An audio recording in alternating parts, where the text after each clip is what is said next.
এই সকল মানুষকে বিয়ে করবেন না বা বিয়ে করা থেকে বিরত থাকবেন, কারণ বিয়ে হচ্ছে প্রতিটি মানুষের সম্পর্কের একটি বন্ধন। আর এটা একদিন আর দুদিনের বন্ধন না, এটা সারা জীবনের বন্ধন। তাই যা করবেন সবসময় চিন্তা ভাবনা করে করবেন। কোনো মানুষকে বিয়ে করার আগেই তার চরিত্র, মানসিকতা এবং জীবনের প্রতি দৃষ্টিভঙ্গি গুরুত্ব দিয়ে বিচার করা উচিত।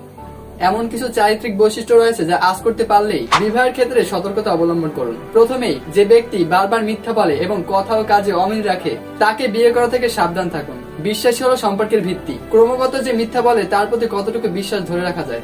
দ্বিতীয়, যে ব্যক্তি আপনার প্রতি বা অন্যের প্রতি অসম্মান প্রদর্শন করে সে ভবিষ্যতে একটি সুস্থ সম্পর্ক গড়তে সক্ষম না হতে পারে। এজন্যই যাচাই করে নেবেন তিনি মানুষকে কতটুকু সম্মান করেন।